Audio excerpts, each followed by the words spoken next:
দেশের বিভিন্ন জায়গায় আরও কিছু খবর নিয়ে এখন থাকছে একটি ডেস্ক রিপোর্ট। ঝালকাঠির সুগন্ধা ও বিষখালী নদীর ভাঙন থেকে পোনাবালিয়া ইউনিয়নের 4টি গ্রাম রক্ষার দাবিতে মানববন্ধন করেছে এলাকাবাসী। সকালে ঝালকাঠি সদর উপজেলার দিয়াকুল এলাকার নদী তীরে ঘণ্টাব্যাপী এই মানববন্ধন করে তারা। এদিকে ঝালকাঠির কাঠালিয়ায় রাস্তা পাকা করার দাবিতে মানববন্ধন করেছে শিক্ষার্থী ও এলাকাবাসী। উপজেলার ষোলজালিয়া ইউনিয়নের উত্তর বলতলা গ্রামের রাস্তা পাকা করার দাবি জানানো হয় এ কর্মসূচিতে।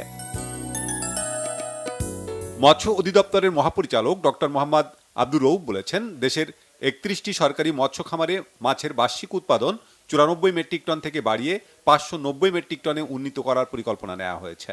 ময়মনসিংহে বাংলাদেশ মৎস্য গবেষণা ইনস্টিটিউট মিলনায়তনে এক কর্মশালায় এ তথ্য জানান তিনি।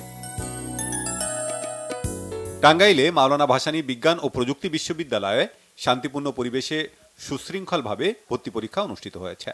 জিএসটি গুচ্ছভুক্ত বিশ্ববিদ্যালয়সমূহের ভর্তি পরীক্ষা কমিটির আহ্বায়ক ও বিশ্ববিদ্যালয়ের উপাচার্য ডক্টর মোহাম্মদ আনোয়ারুল আজিম আখন বিভিন্ন পরীক্ষা কেন্দ্র পরিদর্শন করেন।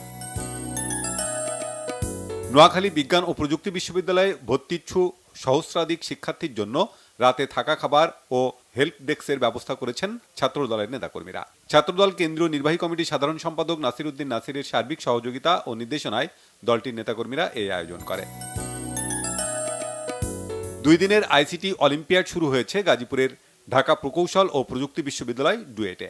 কম্পিউটার বিজ্ঞান ও প্রকৌশল বিভাগ এবং ডুয়েট কম্পিউটার সোসাইটির যৌথ উদ্যোগে এই প্রতিযোগিতায় দেশের বিভিন্ন শিক্ষা প্রতিষ্ঠানের শিক্ষার্থীরা অংশ নেয়। সকালে ডুয়েট মিলনায়তনে এ উপলক্ষে আলোচনা সভায় প্রধান অতিথি ছিলেন ঢাকা প্রকৌশল ও প্রযুক্তি বিশ্ববিদ্যালয়ের ভাইস চ্যান্সেলর অধ্যাপক জয়নাল আবেদীন।